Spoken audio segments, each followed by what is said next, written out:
warahmatullahi wabarakatuh. Waalaikumsalam warahmatullahi wabarakatuh. Alhamdulillahi hamdan katsiran tayyiban mubarakan fihi kama yuhibbu rabbuna wa yarda. Wa syukru lahu ala ma awla min ni'amin sabighatin wa asda. Ahmaduhu hamdan yaliku bi jalali wajhihi al-karim wa azim sultan. Ashhadu an la ilaha illallah wahdahu la sharika lah wa ashhadu anna Muhammadan abduhu wa rasuluh.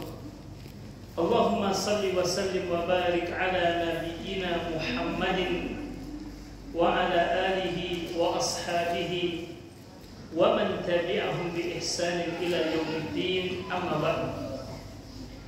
Yaqulu al-Maula azza wa jalla fi kitabihi al-karim, a'udzu billahi minasy syaithanir rajim. Bismillahirrahmanirrahim. Ya ayyuhalladzina amanu taqullaha haqqa tuqatih wa la tamutunna illa wa antum muslimun. Ya ayyuhan nasu taqu rabbakum alladzi khalaqakum min nafsin wahidah wa khalaqa minha zawjaha wa batha minhuma rijalan katsiran wa nisaa'a wattaqullaha alladzi tasaaluna bihi wal arham innallaha kana 'alaykum raqiba. Ya ayyuhalladzina amanu taqullaha wa qulu qawlan sadida yuslih lakum a'malakum wa yaghfir lakum dhunubakum wa man yuti'illaha wa rasulahu faqad faza fawzan 'azima. Ibu sekalian yang dirahmati Allah tabaraka wa taala, selayaknya dan sepantasnya kita berbahari syukur kepada Allah Subhanahu wa taala di pagi hari ini. Sebab Allah Subhanahu wa taala masih memberikan kesempatan kepada kita untuk hidup dalam rangka menghambakan diri kita kepada Dia. Hidup sebagai seorang hamba yang beriman, hidup sebagai seorang hamba yang masih diberikan nikmat Islam. Dan kita patut berbahagia serta berbangga dengan status kehambaan kita kepada Allah. Bahkan Nabi Muhammad SAW di dalam Al-Quran, sebagaimana dalam surat Al-Kahfi tadi, di ayat yang pertama, bagaimana bunyinya tadi Ibu? Alhamdulillahilladzi anzala ala abdihil kitaba wa lam yaj'al lahu iwaja. Segala puji bagi Allah yang telah menurunkan kepada hamba-Nya. Jadi Allah menggunakan kata hamba di sini. Yang dimaksud dengan hamba di situ adalah siapa ini? Adalah Nabi Muhammad sallallahu alaihi wasallam. Jadi status kehambaan itu disematkan kepada Nabi. Dan Nabi Muhammad sangat merasa bangga dengan statusnya sebagai seorang hamba Allah Subhanahu wa taala. Dalam satu kesempatan ada sebagian sahabat datang kepada Rasul. Lalu mereka memanggil Nabi Muhammad dengan panggilan yang sangat panjang sekali. Apa kata mereka? Ya Nabi Allah, wa ya Rasulullah, ya Sayyidina wa ya ibna Sayyidina, wa ya khairana wa ya ibna khairina. Panjang sekali panggilannya itu. Wahai Nabi Allah, wahai utusan Allah, wahai pemimpin kami, wahai anak dari pemimpin kami, wahai orang yang paling baik di antara kami, wahai anak dari orang yang paling baik di antara kami. Jadi deretan pujian dan sanjungan diberikan kepada Rasul. Justru Nabi Muhammad mengatakan kepada orang-orang yang memanggilnya dengan deretan pujian tersebut dengan mengatakan, ya ayuhan nas qulu biqauli. Wahai manusia, perhatikan perkataan kalian. Wala yastahwainakum syaitan. Jangan sampai perkataan kalian tadi itu dihiasi oleh syaitan. Innama ana Muhammad. Saya ini Muhammad, Abdullah wa Rasul, hamba Allah dan utusannya. Dan begitu saja kata Nabi, menunjukkan bahwasanya Rasulullah adalah orang yang sangat tawadhu, dan tidak peduli dengan sanjungan untuk dirinya. Karena Nabi Muhammad cukup baginya menyandang status sebagai seorang hamba Allah, dan kita termasuk di antara hamba-hamba Allah tersebut. Karena itulah ibu sekalian, kita puji Allah di pagi hari ini, sebab dengan nikmat Allah tersebut kita bisa hadir di rumahnya, dan ini semata-mata terjadi karena nikmat Allah, izin Allah, pertolongan Allah. Karena tanpa pertolongan dari Allah Subhanahu wa Ta'ala, bagi kita sebagai makhluk yang berstatuskan la haula wala quwwata illa billah, jangankan untuk melangkahkan kaki dan mengayunkan tangan, sekedar membuka kelopak mata saja kalau tidak ditolong oleh Allah, kita tidak akan bisa membuka kelopak mata kita kalau tidak ditolong oleh Allah.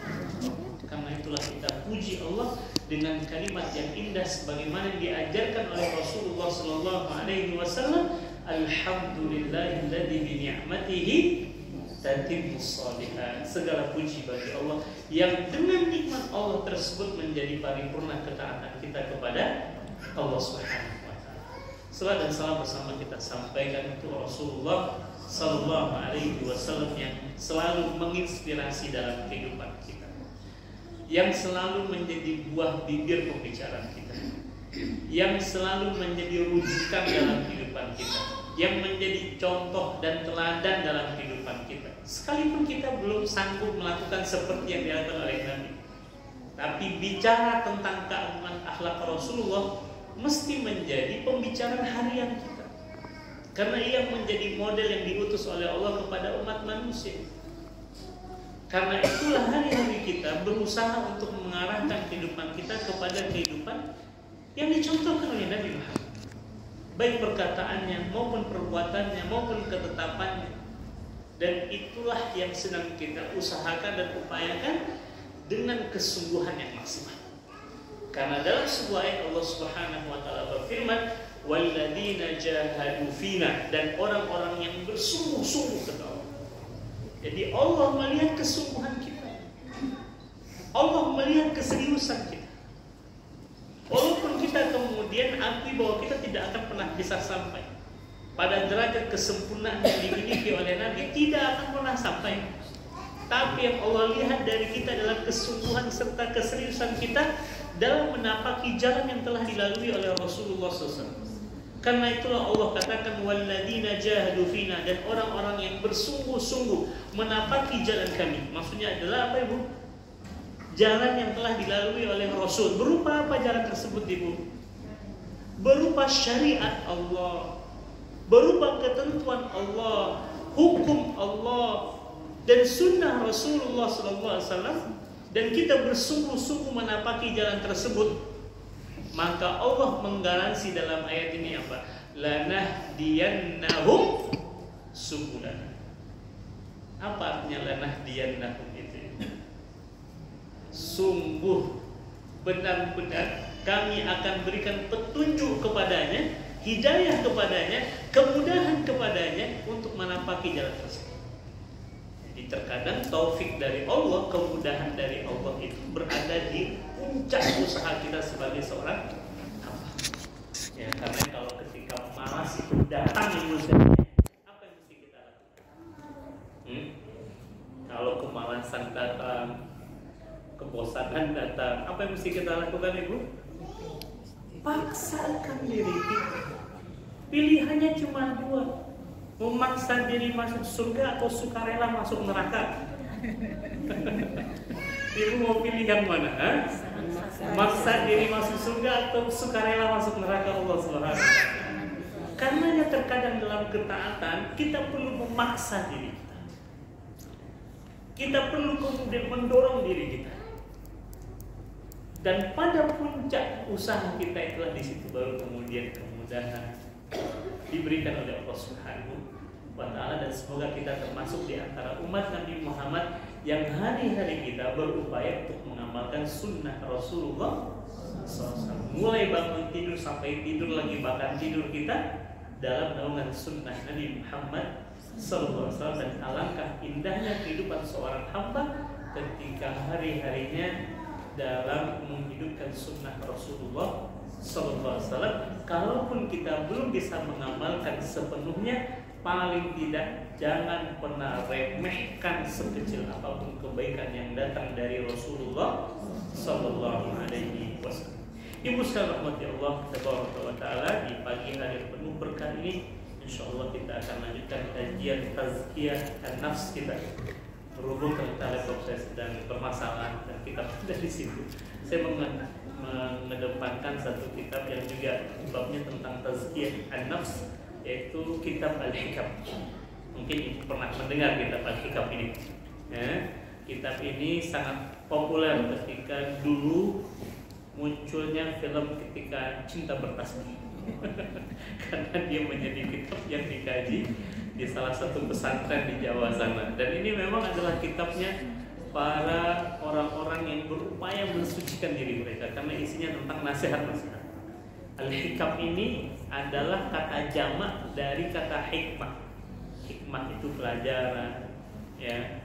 Hikmah, secara umum kita mengetahui hikmah. Al-Hikam berarti hikmah, di mana kitab Al-Hikam ini ditulis oleh seorang ulama bernama Syekh Ibnu Athaillah As-Sakandari. Ya, bahasanya sangat ringkas, tapi menghimpun makna yang sangat dalam. Ya, karenanya di pagi hari ini saya ingin mengedepankan satu bab saja dari kitab Al-Hikam ini untuk kemudian kita pelajari di sore hari ini sampai pada akhirnya mudah-mudahan bulan depan kita akan kembali kepada kitab Nasaihul Ibad, ya, nasihat-nasihat yang ditujukan untuk hamba-hamba Allah Subhanahu wa Ta'ala. Nah, di bab pertama ini Ibu rahmati Allah Azza wa Jalla, Syekh Ibnu Athaillah As-Sakandari menyampaikan satu kalimat, ya. Kalimatnya singkat tapi mengandung makna yang sangat dalam. Apa kata beliau? Min alamatil i'timadi 'alal 'amal nuqsanur raja'i inda wujudiz zalal. Nah, begitu saja tuh naskah. Ya, singkat, padat, tapi maknanya sangat dalam. Kata beliau apa? Min alamatil i'timadi 'alal amal. Min, di antara atau dari alamat. Ya, alamat itu artinya apa, Ibu? Alamat artinya apa? Kalau dalam bahasa Indonesia alamat itu apa? Alamat itu apa? Kira-kira ada hubungan tidak alamat dalam bahasa Indonesia dengan bahasa Arab? Ada tidak? Ada. Di mana hubungannya? Kalau kita alamat menunjukkan lokasi, ya kan, tempat. Nah, dalam bahasa Arab alamat itu artinya tanda. Apa, Ibu? Tanda. Masih ada hubungan tidak?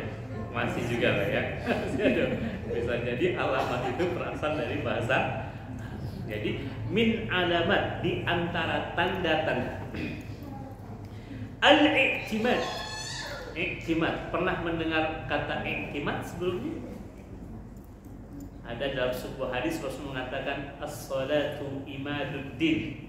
Salat itu adalah tiang agama. Nah, kata i'timad itu juga berasal dari kata amad.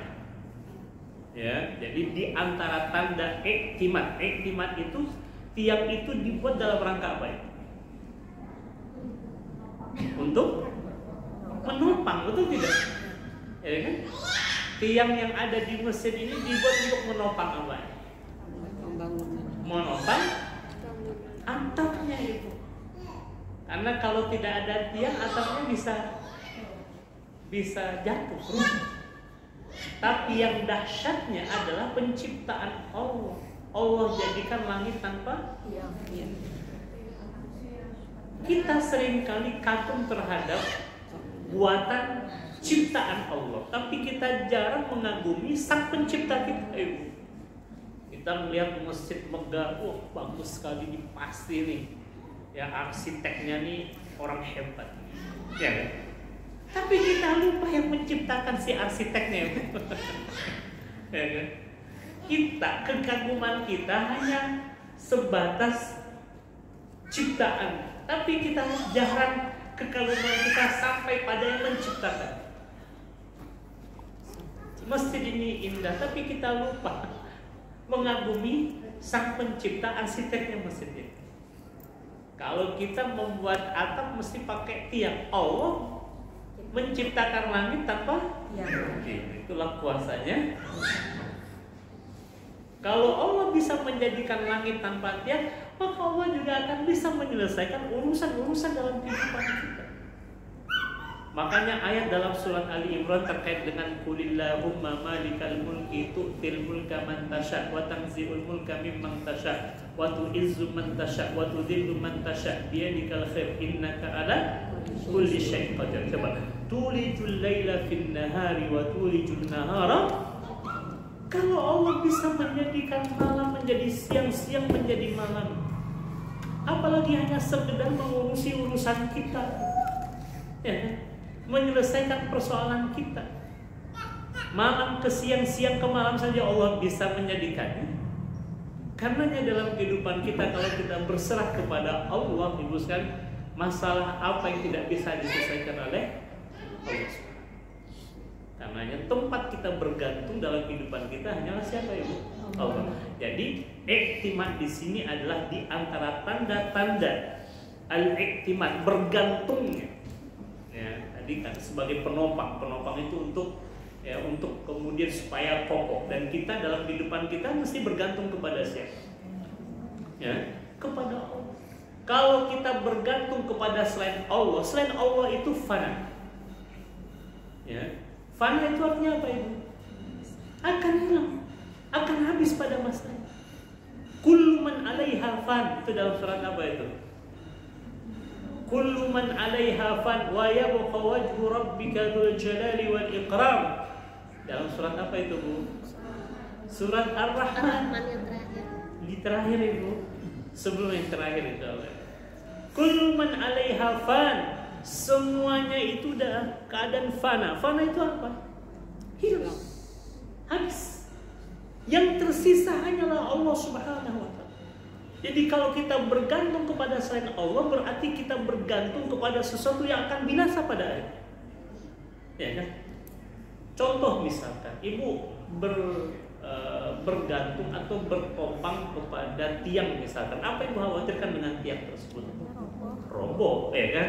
Ibu bergantung atau menopang diri Ibu dengan kursi. Apa yang Ibu khawatirkan dari kursi ini? Patah, ya kan? Ibu bergantung kepada suami. Suami itu bisa jadi meninggal, bisa jadi selingkuh. Nah, itu yang bukan saya. Makanya kalau kita bergantung kepada selain Allah, semuanya akan fana. Karena itu kata Allah dalam surat Ar-Rahman, wa yabqa, yang tersisa hanyalah Allah. Kalau kita menyadari bahwa yang tidak akan hilang, yang tidak akan binasa, hayyun la yamut, maha hidup dan tidak akan pernah mati adalah Allah, maka hilangkan ketergantungan kita dan hanya bergantung kepada siapa, Ibu? Allah tidak akan hilang. Tapi selain Allah dia akan hilang, akan binasa. Semuanya akan binasa. Kalau kita menyadari akan hal ini, sebenarnya sebagai seorang mukmin, demi Allah, Ibu sekalian, tidak akan ada rasa takut dan khawatir dalam kehidupan kita. Tidak ada kesedihan. Mengapa kita takut? Karena kita selalu bergantung kepada Rabb yang tidak ada habisnya, yang tidak ada mati-matinya, Ibu sekalian, yang selalu maha hidup, yang selalu berdiri sendiri dalam mengurusi makhluknya. Jadi hamba yang selalu bergantung kepada Allah dengan kehidupannya nggak pernah risau. Apa yang boleh risaukan? Di saat kita dalam pengawasan Allah, perhatian Allah, dan Allah itu yudabbir. Apa yudabbir artinya? Mengatur segala sesuatu. Jadi kalau kita beriman kepada Allah dengan keimanan yang kokoh, demi Allah tidak ada yang perlu kita khawatirkan. Walaupun Ibu tidak tahu cara bagaimana menyelesaikan persoalan itu, tapi Ibu yakin kepada Allah akan menyelesaikan persoalan Ibu, itu sudah menenangkan hati kita. Ini dulu pernah terjadi kepada ibunya Nabi Musa. Mungkin saya pernah kisahkan. Wa auhayna ila ummi Musa, kata Allah, dan telah kami wahyukan kepada ibunya Nabi Musa. Termaktub dalam surat Al-Qasas di ayat yang ke-7. wahyu Allah turunkan kepada ibu Nabi Musa yang tengah dilema saat itu. Dilemanya kenapa ya? Karena dia baru saja melahirkan anak laki-laki. Di saat Fir'aun tengah menetapkan satu kebijakan yang tidak manusiawi. Apa kebijakannya, Bu? Membunuh anak laki-laki yang lahir dari kalangan Bani Israel. Dan Nabi Musa lahir pada saat itu. Gimana nggak khawatir ibu Nabi Musa dengan keselamatan anaknya? Karenanya Allah utus kepada ibu Nabi Musa malaikat Jibril untuk menyampaikan wahyu ini. Karena itu Allah mengatakan wa auhayna ila ummi Musa. Dalam surat Al-Qasas di ayat ke-7 bisa ibu lihat. Dan telah kami wahyukan kepada ibu Nabi Musa. Apa wahyu yang datang dari Allah? An ardi'ihi, wahai ibu, susukan anakmu itu. Karena dia sudah panik ibu. Jadi dia bingung mau diapain nih anak gitu kan. Jadi untuk yang pertama kata Allah, an ardi'ihi, susukan anakmu itu. Fa idza khifti alaihi, dan jika engkau takut, khawatir dengan keselamatan dan keamanan anakmu tersebut, fa alqihi fil yammi, maka cemplungkanlah ia ke dalam sungai. Makin dilema ibu. Karena nyemplungin ke dalam sungai sama saja kita resikonya sama-sama berat ibu, ya kan? Dipertahankan dalam pelukannya, sebentar lagi Fir'aun dan bala tentaranya akan datang menghampirinya, mengambil dan membunuh anaknya, mencemplungkan ke dalam sungai. Ada resikonya tidak ibu? Resikonya juga sangat besar. Apa resiko dimasukkan ke dalam sungai ibu? Satu, tenggelam. Apalagi sungai yang dimaksud dalam ayat ini sungai apa? Sungai Kampar bukan? Sungai Nil ibu. Dan sungai Nil itu arus dalamnya sangat deras sekali ibu. Banyak di antara, ada beberapa orang mahasiswa Indonesia itu tenggelam di sungai Nil. Di permukaan terlihat tenang, di dalam itu arus dalam yang sangat kencang sekali. Dia padahal bisa berenang, tapi hanya nggak mampu untuk melawan arus dalam sungai Nil. Ya, beberapa orang dari mahasiswa Indonesia ya, berenang di daerah Qanatir namanya, di satu daerah di Mesir, itu tenggelam karena arus dalamnya sangat kuat sekali. Jadi dilema, ya. Allah bilang fa'alqihi fil yammi, cemplungkan ia ke dalam sungai.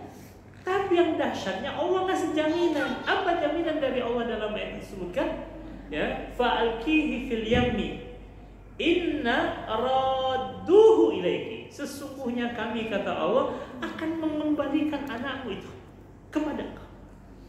Wajailuhu minal mursalin, dan bukan hanya mengembalikan ia kepadamu, tapi kami juga akan menjadikan ia sebagai rasul kan.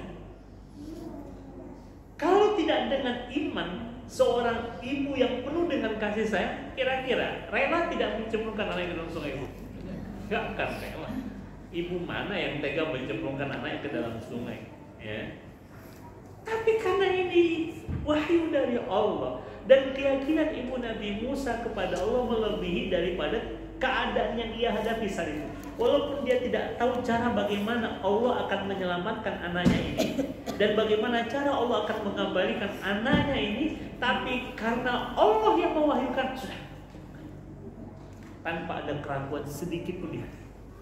Dan benar saja kalau kita ikuti kisah Nabi Musa bagaimana Allah menyelamatkan dan mengembalikan kepada ibunya, sangat indah sekali, betul tidak ibu? Ya kan? Bahkan ibunya masih bisa menyusukan anaknya, bahkan diupah oleh kerajaan, masya Allah. Sesuatu yang awalnya tidak disangka-sangka dan diduga oleh siapa ibu? Oleh ibu Nabi Musa. Tapi sekali keyakinannya kepada Allah melebihi dari keadaan yang dihadapi saat itu. Dan begitulah saatnya kita dalam kehidupan kita kepada siapa ibu? Kepada Allah. Yakin kita melebihi dari keyakinan sesuatu yang berada di tangan kita ini.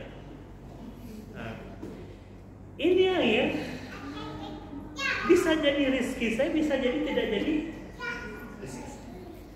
Sekarang dia berada di tangan saya. Nah, keyakinan kita kepada Allah yang memberikan rizki kepada kita melebihi daripada air yang ada di tangan saya ini. Air yang ada di tangan saya sekali lagi bisa jadi dia jadi rizki saya atau tidak jadi rizki saya. Tapi keyakinan kita kepada Allah bahwa Allah akan memberikan kita rezeki melebihi dari keyakinan kita terhadap air yang ada di tangan saya. Paham itu? Paham tidak? Paham tidak ini?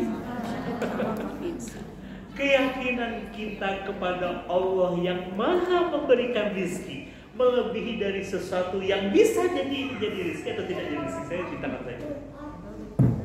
Siapa tahu saya lupa nggak bawa pulang jadi rezeki musnah, ya kan?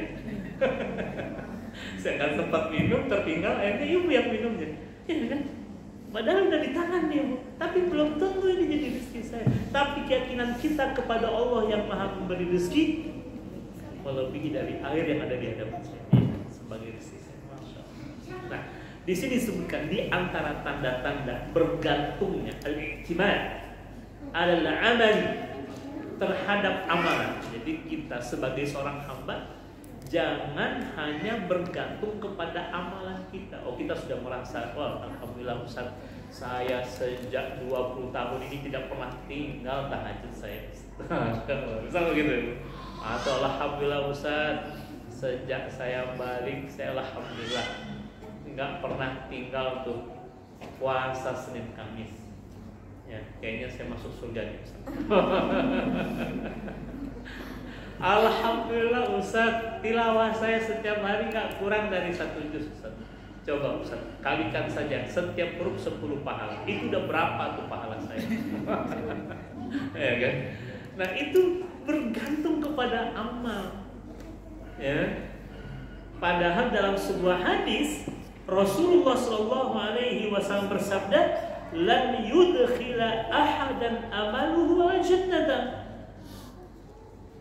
Ya, amal itu tidak akan membuat seseorang itu masuk ke dalam surga, kata Rasul.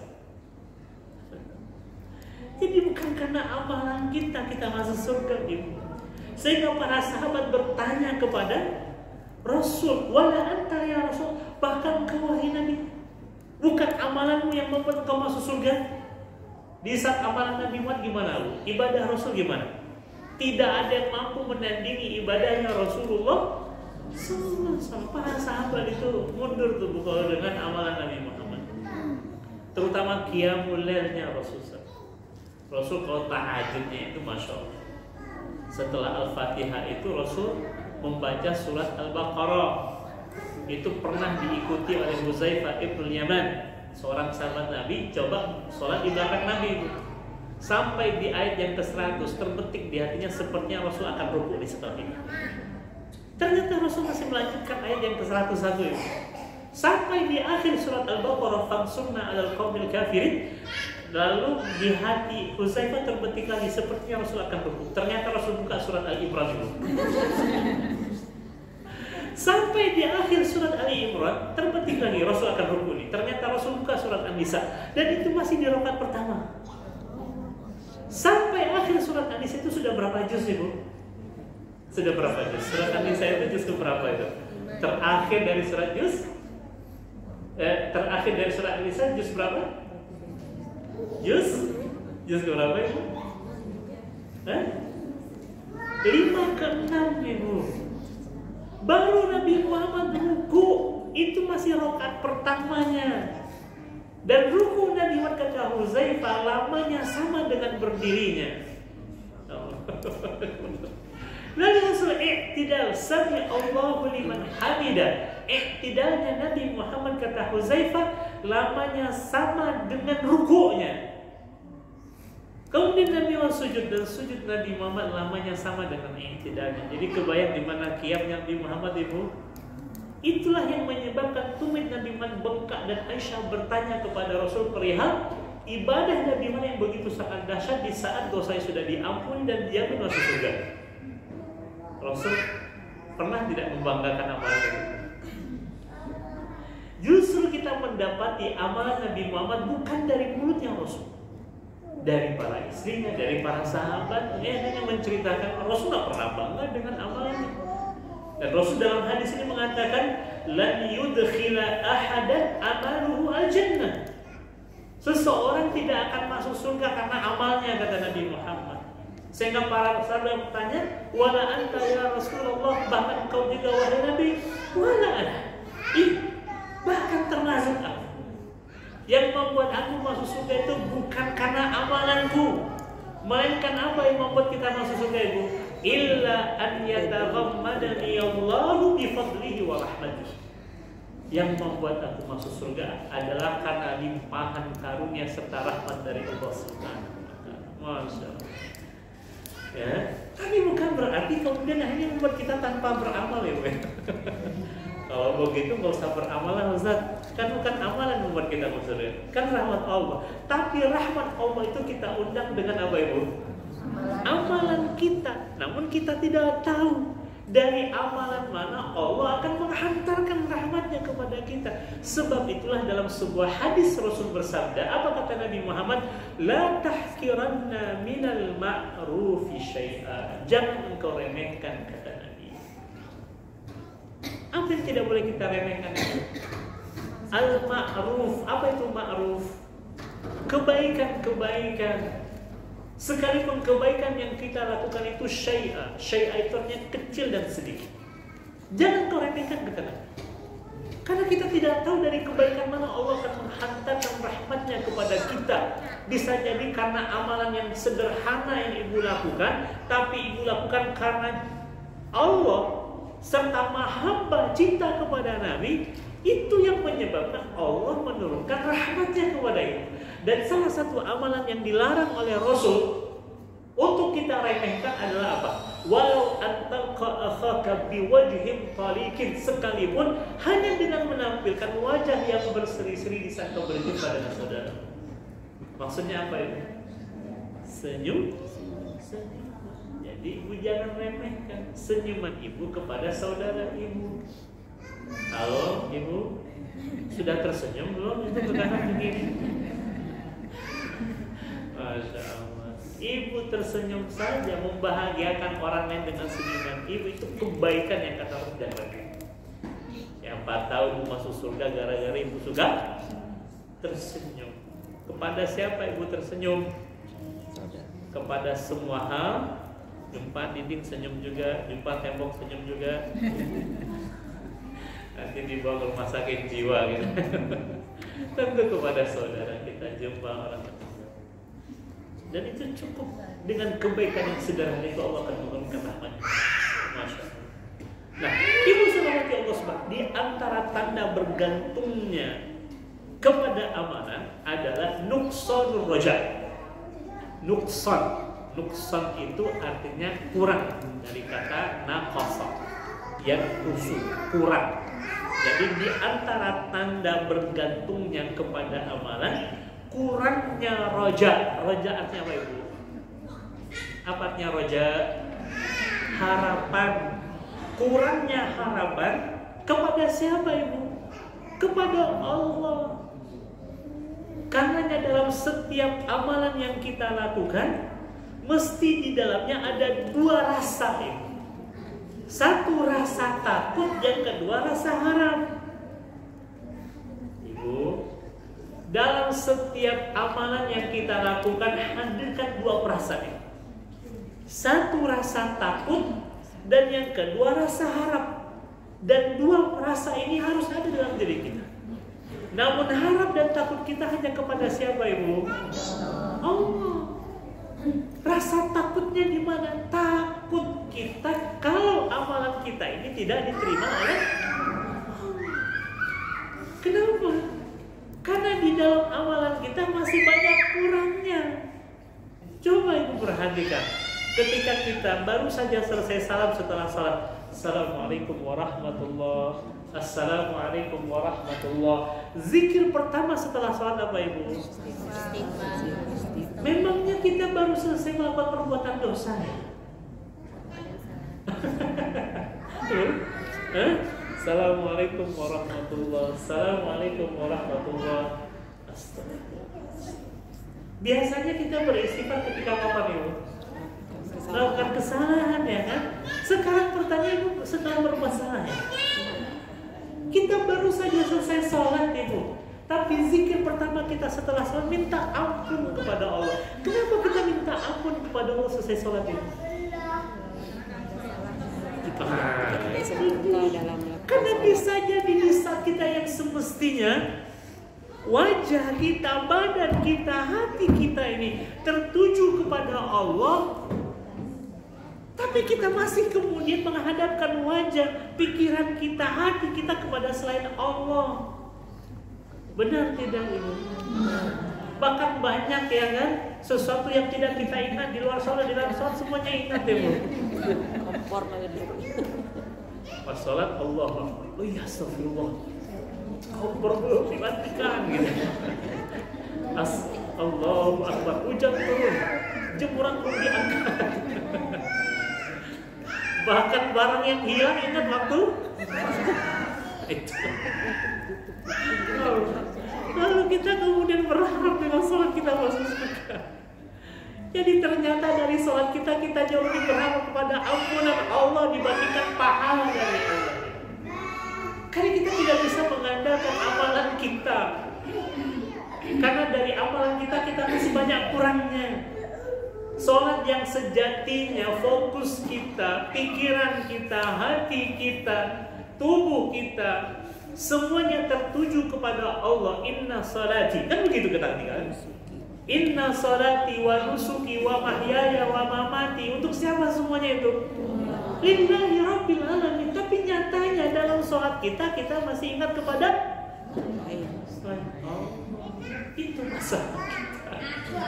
Karena itulah zikir pertama kali kita adalah istighfar. Karena kita takut jangan-jangan sholat kita nggak diterima oleh Allah. Jadi mesti dihadirkan rasa takut.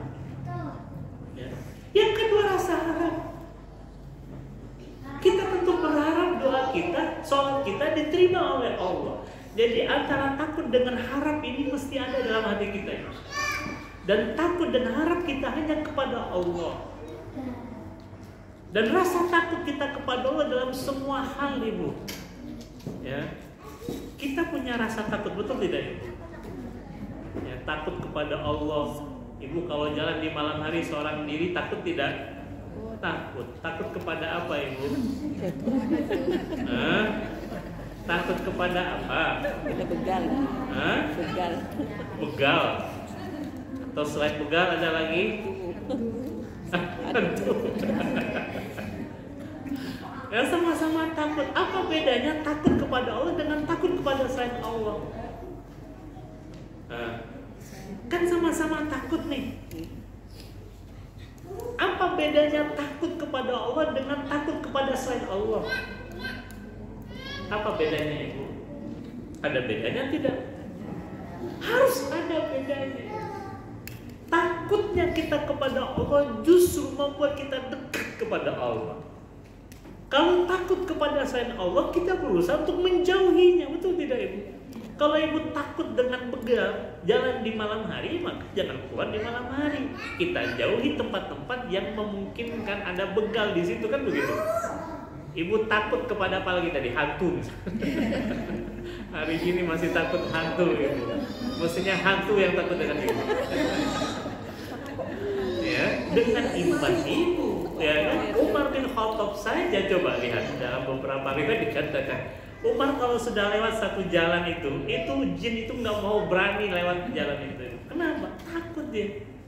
Ya, dengan keimanan Umar. Jadi mestinya hantu yang takut dengan Ibu ya. Kalau perlu jumpa Ibu tangkap setan.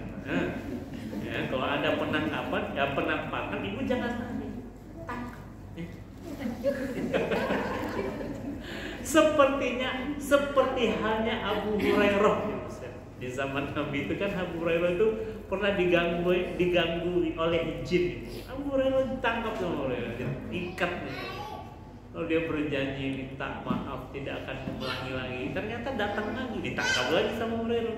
Janji lagi minta maaf tidak akan diulangi. Akhirnya datang lagi Ibu, ditangkap lagi dan kata Abu Hurairah sekarang saya tidak akan lepaskan. Akhirnya dia minta maaf lagi, memohon lagi. Dan sekarang kalau kau mau membebaskanku, ya aku akan beritahu kau tentang ayat yang paling ditakuti oleh syaitan. Dan ia adalah ayat kursi. Kata siapa Bu? Kata jin ini, akhirnya laporlah Abu Hurairah kepada Rasul. Kata Nabi Muhammad apa? Sadaq wa in kana kadzab. Dalam hal ini dia benar walaupun dia seorang pendusta. Ya kan? Subhanallah. Jadi kalau ada penampakan mestinya ibu tangkap. Ya, itu bedanya. Takut kepada Allah justru kita berusaha untuk mendekatinya, takut kepada selain Allah kita justru menjauhi. Nah, dalam sebuah ayat, dalam sebuah hadis Rasul pernah bersabda begini, wattaqun nara walau bisyikki tamratin. Ittaqu itu selain artinya bertakwa. Takwa itu artinya apa? Ada rasa takut. Ya kan? Takutlah kalian kepada neraka Allah, kata Nabi. Kira-kira isi hadis ini apa? Ancaman, ya kan? Di dalam Al-Quran, di dalam hadis banyak berisikan ancaman. Ibu membayangkan ancaman itu apa ya? Apakah bentuk kebengisan Allah? Kira-kira ancaman di dalam Al-Quran itu maknanya apa itu? Justru kasih sayang Allah kepada kita. Sama hanya itu kan? Sering ngancam-ngancam juga kan? Ngancam suami, ngancam anak. Karena sayang. Tanda sayang kan Bu ya? Ibu ngancam anak jangan begini, jangan begitu. Itu dalam rangka apa? Kita tidak ingin anak kita terjebak pada satu yang akan membinasakan dirinya. Betul tidak Ibu? Dan itu tanda sayang Ibu kan? Begitu juga Allah tidak ingin kita terjebak kepada sesuatu yang akan membinasakan diri kita, termasuk neraka Allah. Dan Rasul tidak ingin kita masuk ke dalam neraka Allah. Karena itu Rasul wasiatkan, takutlah kalian kepada neraka Allah. Kenapa Rasul ingatkan kita supaya kemudian takut dengan neraka Allah, Ibu? Karena di dalam neraka itu tidak ada kebaikan sedikit pun, Ibu. Ya, kata Allah, la yadzuquna fiha bardaw wala syarab. Di dalam neraka itu mereka tidak akan merasakan barda. Apa itu barda? Apa itu barda itu? La yadzuquna fiha, la yadzuqun, mereka tidak merasakan fiha, di dalam neraka itu barda. Apa artinya barda? Barda itu artinya rasa dingin. Jadi nggak ada AC di dalam neraka itu. Wala syaraba, dan tidak ada minuman, kata Allah. Sudah panas, tidak ada minuman. Kalaupun ada, illa hamimau. Kalaupun ada minuman di surga, di neraka, gimana minumannya? Nanah dan darah. Panas dan meluluh lantakkan. Kira-kira enak tidak di neraka itu? Karena itulah Rasul ancam kita, takutlah kalian kepada neraka Allah. Jadi Rasul mengancam ini tanda apa Ibu? Sayangnya Nabi kepada kita. Ya. Walau bisyikki tamrah, walaupun dengan sobekan satu biji kurma. Takutlah kalian kepada neraka Allah walaupun dengan sobekan satu biji kurma. Maksudnya apa sobekan satu biji kurma itu? Sepotong dari sebiji kurma. Biasanya kalau kita makan kurma kan kita potek dulu, ya, kita belah.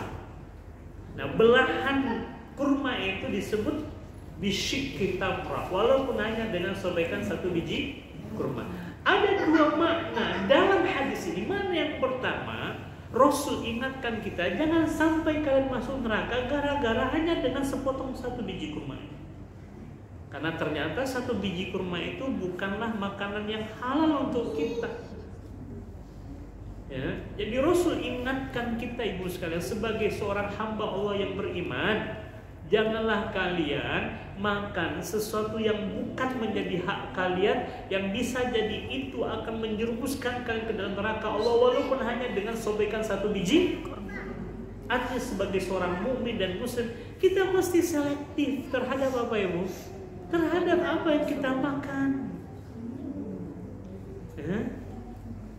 Mana yang kedua, takutlah kalian kepada neraka Allah walaupun dengan sobekan satu biji kurma. Maksudnya apa, Bu? Kita bisa melindungi diri kita dari kemurkaan Allah dengan kebaikan walaupun hanya dengan sobekan satu biji kurma. Gimana caranya? Dulu Aisyah pernah datang kepadanya seorang ibu berserta anak perempuannya yang sedang kelaparan. Kata si ibu ini, Aisyah, adakah sesuatu yang bisa kau berikan kepada kami? Sungguh kami dalam keadaan lapar. Aisyah pulang ibu mencari sesuatu yang mungkin bisa diberikan kepada si ibu. Ternyata Aisyah tidak mendapati, jangankan 1 dinar di rumahnya, 1 dirham tidak ada di rumah Aisyah.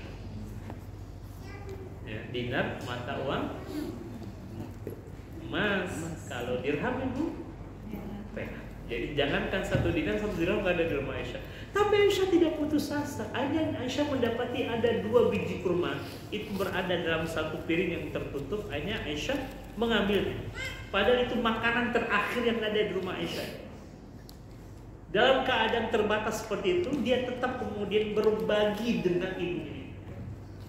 Akhirnya si ibu mendapati 2 biji kurma, 1 diserahkan kepadanya, 1 dia makan. Rencananya anaknya makan duluan. Yang namanya 1 biji kurma cukup tidak ibu? Ya kurang, kata si anak. Ya Ummah, wahai ibu, kurang. Akhirnya si ibu membelah 2 tuh, Bu.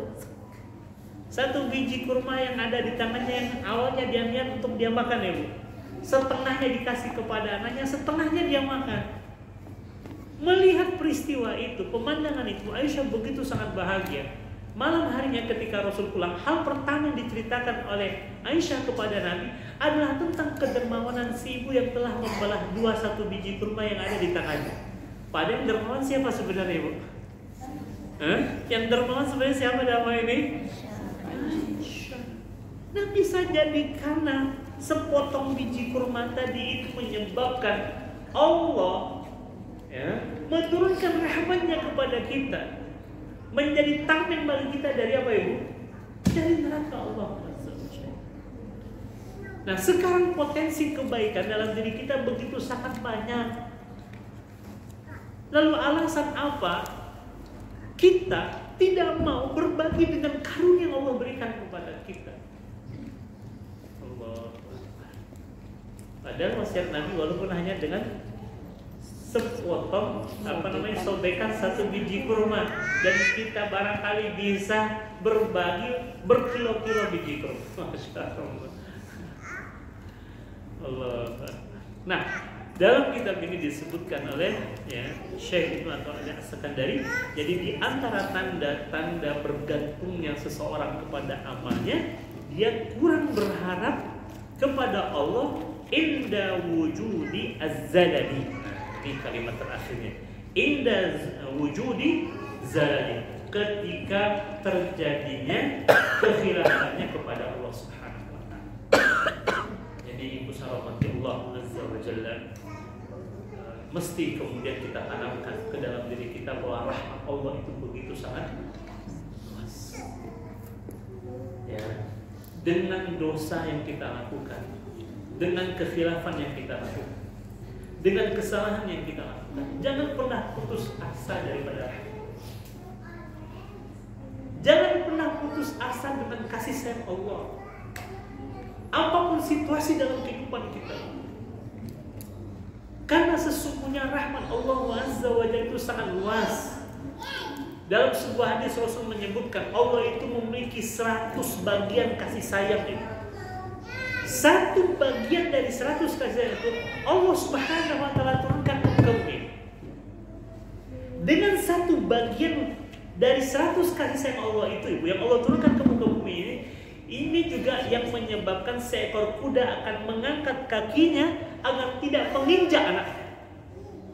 Jadi 1 bagian rahmat Allah bagi untuk seluruh penghuni alam semesta ini, yang dengan 1 bagian itu termasuk diantaranya seekor kuda akan mengangkat kakinya agar tidak menginjak anaknya, itu termasuk dari 1 bagian dari kasih sayang Allah yang turunkan ke muka bumi.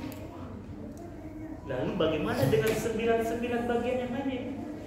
99-nya itu akan Allah Subhanahu wa taala curahkan nanti di hari kiamat. Allah. Karenanya orang Orang yang beriman tidak akan pernah berputus asa dari apa, Ibu? Jadi jangan sampai dosa yang kita lakukan, kekhilafan yang kita lakukan, kesalahan yang kita lakukan membuat kita berputus asa daripada rahmat Allah yang begitu sangat. Karenanya dalam setiap amalan kita tadi hadirkan rasa takut, hadirkan rasa harap kita kepada Allah. Jadi orang yang beriman tidak pernah putus harapan.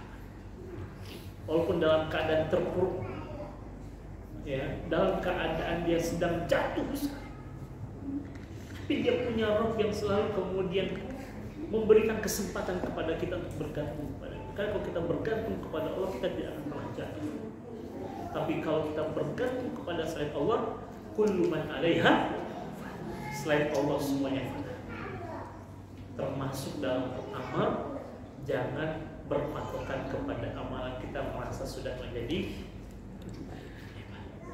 Yang membuat kita masuk surga adalah rahmat Allah Subhanahu wa Ta'ala, dan bukan berarti kita berhenti dari beramal, terus saja beramal. Sama halnya ibu sekalian, ada orang meninggalkan amal karena takut riya, ya kan? Jadi nggak jadi beramal karena takut riya. Seorang tabi namanya Fudail bin Iyad, dia mengatakan begini: tarkul amali min ajlin nasi riya'un. Meninggalkan amalan karena manusia, takut dibilang orang soleh misalkan, lalu dia nggak menjadi amal, nggak jadi beramal, itu riya katanya. Wal amalu min ajlin nasi syirkun.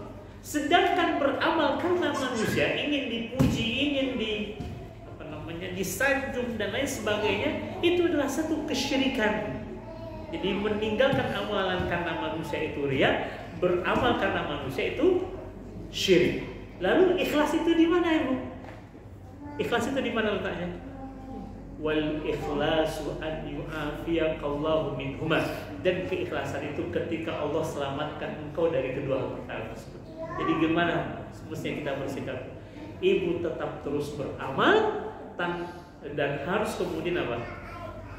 Meminta agar Allah menyelamatkan kita dari riya. Jadi jangan sampai karena takut riya nggak jadi beramal.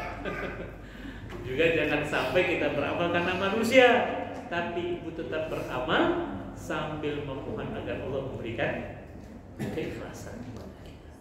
Dan kalau kita lihat kesungguhan para ulama dalam menjaga amalan mereka, sampai-sampai mereka itu ikhfaul amal, menyembunyikan amalan mereka itu, karena mereka nggak percaya dengan diri mereka.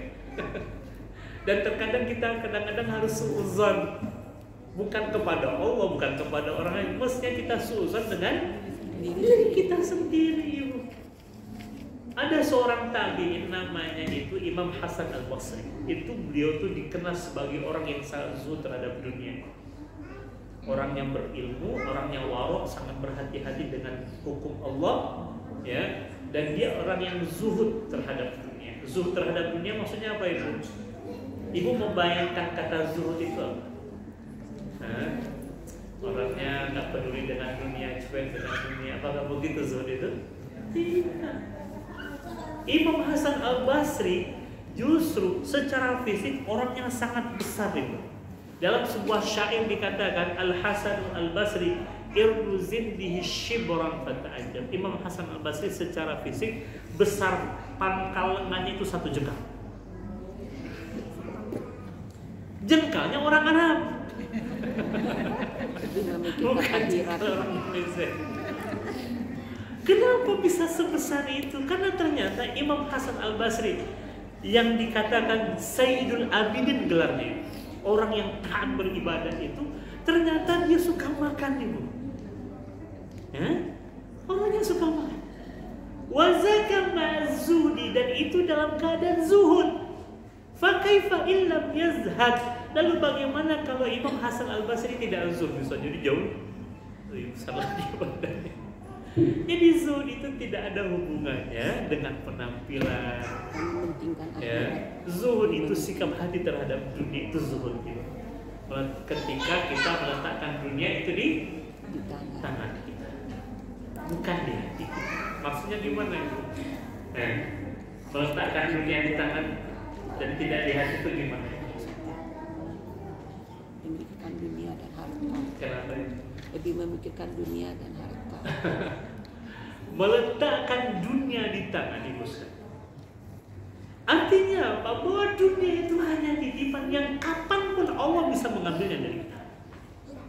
Dan ketika Allah mengambil dunia itu di tangan kita, maka kita jauh lebih berharap kepada pahala yang ada di sisi Allah dibandingkan dunia itu tetap berada di tangan kita. Itulah sikap zuhud yang sebenarnya. Sehingga nggak ada lekat di hati kita dunia itu. Kapan pun Allah ada, nggak nempel di hati, nggak merasa sakit hati, nggak merasa kecewa ketika dunia itu Allah ambil dari kita. Dan kita jauh lebih berharap kepada apa yang ada di sisi Allah berupa pahala dibandingkan dunia itu berada di tangan kita. Itu maksud daripada letakkan dunia di tangan, di hati jangan. Mobil letakkan di garasi, jangan di hati. Kalau kita letakkan mobil di hati, sekalinya lecet gimana Ibu? 7 malam Ibu nggak bisa tidur. Ini lecet. Kalau dia di tangan, mau lecet. Makanya orang Arab tuh, Masya Allah, kalau Ibu melihat ya mobil di Arab itu sebagus itu mobil mereka, lecet di mana-mana dan mereka ngambil pusing. Selagi bisa dipakai. Sekalinya rusak tabrakan udahlah, ayo beli baru lagi. Begitu mereka mengatur anak dunia. Allahu Akbar. Kita nggak lecet sedikit 7 hari 7 malam nggak bisa tidur. Ya, itu tanda dunia itu ada di hati. Tapi kalau dunia di tangan, kapan Allah ngambil? Nggak ada sedikit pun melekat di hati kita. Sama hanya dulu saya pernah mendapati ada di antara hamba Allah di tengah-tengah kita ya. Tahun 2015 saya masih ingat tanggal 12 Mei terjadi satu musibah di pesantren Al-Ihsan Boarding School, kebakaran 2 asrama kebakaran dan menelan korban 2 orang santri ya. Orang tua mana yang tidak bersedia anaknya meninggal dunia? Apa kata si ayah ibu dari si anak? Ustaz, ini sudah janji anak saya dengan Allah, jadi tidak ada yang perlu dipersoalkan lagi.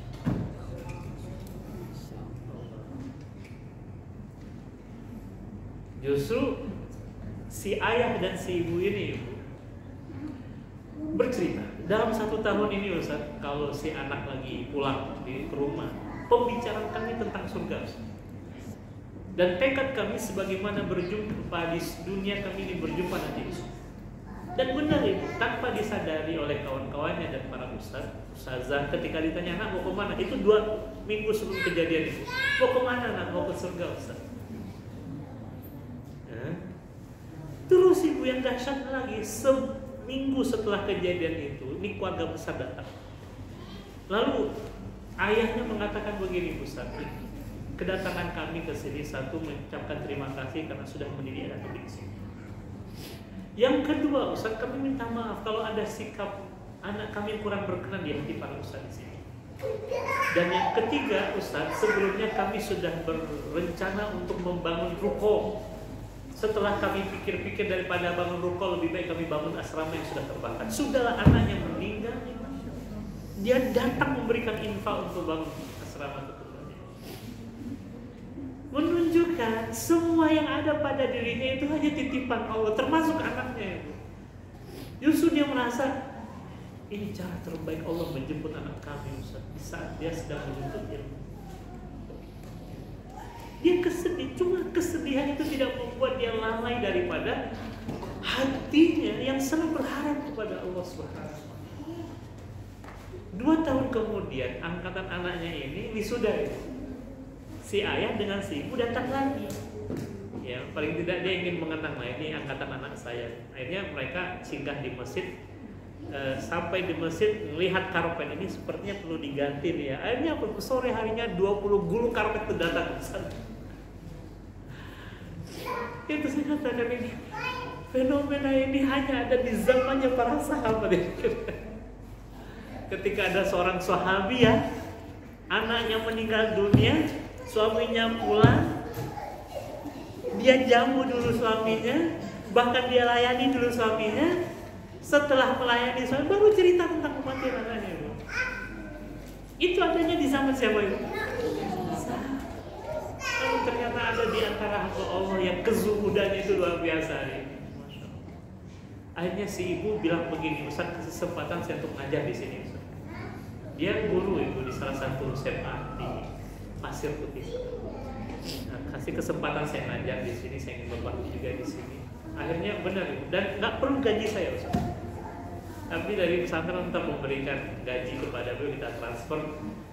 Akhirnya ibu dalam satu kesempatan tiba-tiba dia belikan seluruh seragam guru-guru. Ternyata dari gaji yang kita transfer itu dia kumpulkan, setelah itu dia bagikan kepada guru. Masya Allah, ini hati manusia seperti apa nih Bapak dan Ibu ini. Dan itu nyata nih. Dan itulah sikap zuhud terhadap dunia sebenarnya. Ketika mereka merasa bahwa yang ada pada diri mereka adalah titipan, termasuk anak, dan menyisakan satu orang anak bersama mereka karena dia punya 2 orang. Masya Allah, itu luar biasa. Dan begitulah seharusnya kita di hadapan Allah Azza wa Jalla. Selagi kita merasa apa yang ada pada diri kita adalah milik kita, maka selama itu kita akan tersiksa. Tapi kalau kita meyakini bahwa apa yang ada pada diri kita hanya titipan Allah, termasuk dunia, termasuk suami, termasuk anak, rumah, kapan pemiliknya ini ada, karena memang kita hanya dititipi. Itulah makna zuhud ya. Dan itu ada pada seorang yang tadi bernama Imam Hasan Al-Basri dari Masya. Jadi kalau orang yang sangat zuhud betul, tapi bukan berarti dia meninggalkan dunia, nah, tapi dia hanya memberikan jarak antara dirinya dengan Wallahu a'lam. Semoga bermanfaat. Barangkali ada 1-2 pertanyaan. Ada pertanyaan? Soal. Alhamdulillah. Oh iya.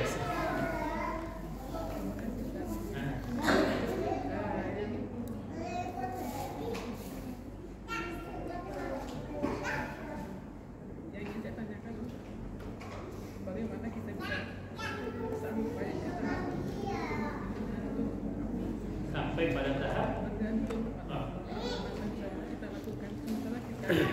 mendengar bahwa dunia ini adalah ibadah. Bismillah, Ibu surahmati Allah Azza wa Jalla. Itu memang perlu proses dan perlu latihan terus menerus. Nggak ada habisnya untuk belajar, karena keyakinan itu muncul dari pemahaman. Karenanya kita mesti terus belajar, terus berilmu. Karena dasar daripada keyakinan kita kepada Allah adalah ilmu. Sebagaimana perintah Allah, fa'lam, maka ketahuilah. Maksudnya apa? Belajarlah. Annahu la ilaha illallah. Terus menerus. Dan Allah juga mendidik kita, Ibu. Tapi kita kadang nggak menyadari Allah sedang mendidik. Rasul dalam sebuah hadisnya mengatakan begini, Adabani Rabbi fa ahsana ta'dibi. Allah mendidikku, dan sebaik-baik pendidikan Allah, sebaik-baik pendidikan adalah pendidikan dari Allah. Gimana Allah mendidik kita ini? Gimana cara Allah mendidik kita dalam kehidupan kita? Dengan masalah-masalah, betul tidak? Dengan ujian, dengan kenikmatan, dengan musibah terkadang. Itu cara Allah mendidik kita. Cuma kadang-kadang iman kita nggak sampai itu. Kadang-kadang justru kita mencela Allah di saat kita terkena musibah, betul tidak? Lalu kemudian kita katakan Allah tidak adil, Allah tidak baik. Padahal itu cara Allah menaikkan level keimanan kita agar kita bergantung kepadanya.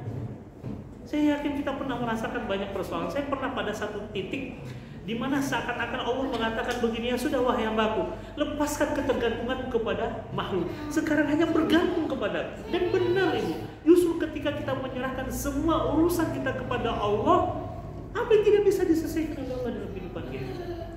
Menjadikan malam ke siang, siang ke malam saja Allah bisa. Menjadikan matahari menjadikan langit tanpa tiang saja Allah bisa. Lalu kenapa menyelesaikan persoalan kita yang remeh-temeh ini tidak bisa? Justru ketika ibu bergantung kepada Allah, di saat ibu misalkan tidak ada lagi tempat untuk bergantung, ibu sekalian. Ibu dalam satu kesempatan, saya ada satu persoalan lah. Siang harinya ibu sekalian, saya mesti menyiapkan uang 10 juta. Pagi hari ini saya belum memegang sepeser pun dari uang tersebut. Saya sampaikan kepada Allah, ya Allah, cukupkan hamba hanya mengemis kepada Engkau, dan jangan biarkan hamba mengemis kepada makhluk. Dengan keyakinan yang tidak ada keraguan sedikit pun ini. Dan izin Allah, tanpa kita datang kepada makhluk, Allah kemudian menyampaikan satu karunia yang sangat luar biasa kepada kami, hanya bisa menyelesaikan persoalan itu. Jadi Allah Subhanahu wa Ta'ala suka tuh kalau kita berserah diri kepadanya, mengemis kepadanya. Tapi kalau kepada makhluk jangan kita sekali-kali mengemis meminta. Kalaupun ibu harus meminta kepada makhluk, mintanya hanya dengan mulut kita saja, tapi hati kita tetap berharapnya kepada siapa? Agar kita nggak kecewa. Karena kalau kita datang kepada makhluk, makhluk itu statusnya sama dengan kita. La haula wala quwwata illa billah, sama-sama nggak punya daya. Kalau kita sama-sama nggak punya daya dan kekuatan, lalu kenapa kita minta kepada yang sama-sama nggak punya daya? Cukup minta kepada Allah, dan Allah punya 1001 cara untuk menolong hamba-hambanya. Benar ya. Justru ketika kita berlepas, apa kata Allah kata Rasul, kata malaikat Jibril pernah berwasiat kepada Nabi Muhammad, ada 5 wasiat. Nasihat terakhir malaikat Jibril itu wa izzuhu, dan kemuliaan seorang mukmin ketika kapan ibu? Istighna'uhu minal ghairi, ketika dia berlepas dari bergantung kepada selain Allah. Jadi kalau kita datang kepada makhluk meminta, mengemis, justru kita, tapi kalau kita mengemisnya kepada Allah, justru Allah akan mengangkat derajat kita. Kadang-kadang kita harus diam aja. Saya baru cerita ini ketika sudah selesai semua persoalan, ini menjadi hikmah. Dan saya yakin ada di antara ibu yang pernah mengalami hal ini. Ketika ibu memang tidak ada lagi tempat bagi ibu untuk meminta, dan ibu serahkan sepenuhnya kepada Allah, dan gak butuh yang lainnya kecuali hanya Allah. Saya sampaikan, cukupkan hamba hanya mengemis kepada Allah, dan hamba tidak perlu mengemis kepada saya. Justru di situ pertolongan Allah. Ketika hati kita betul-betul berharapnya kepada siapa itu. Baik tuh, terus kalian mudah-mudahan bermanfaat, dan kita terus belajar dan melatih diri kita selalu berharapnya kepada Allah, bergantungnya kepada Allah. Bahkan jangan sampai kita bergantung kepada amalan kita. Kita bergantungnya hanya kepada karunia dan kasih sayang. Kenapa ibu?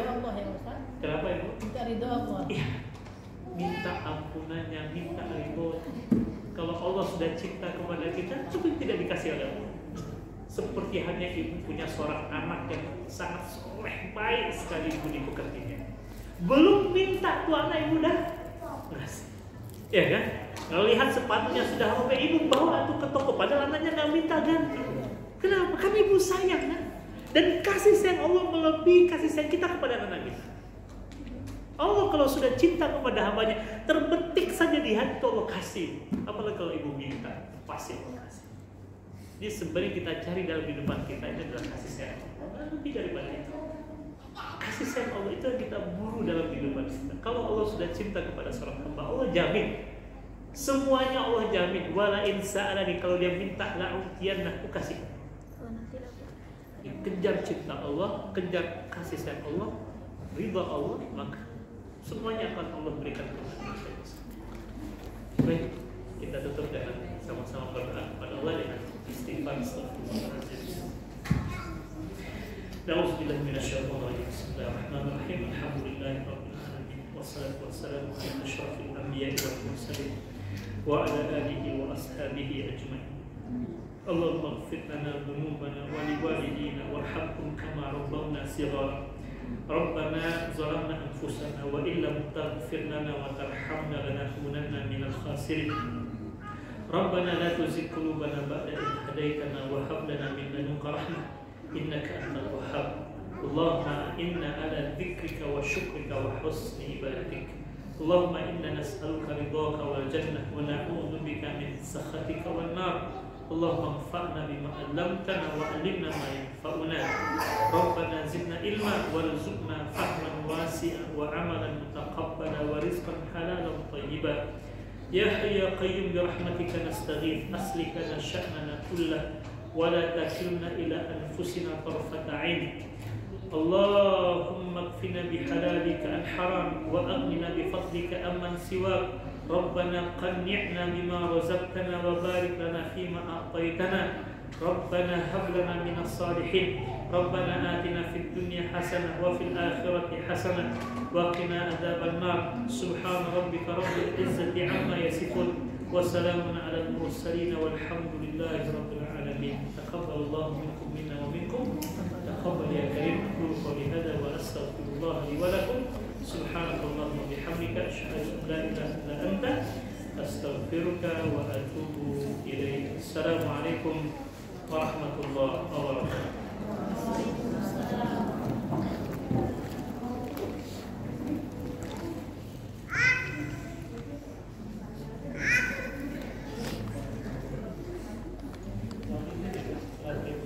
Waalaikumsalam.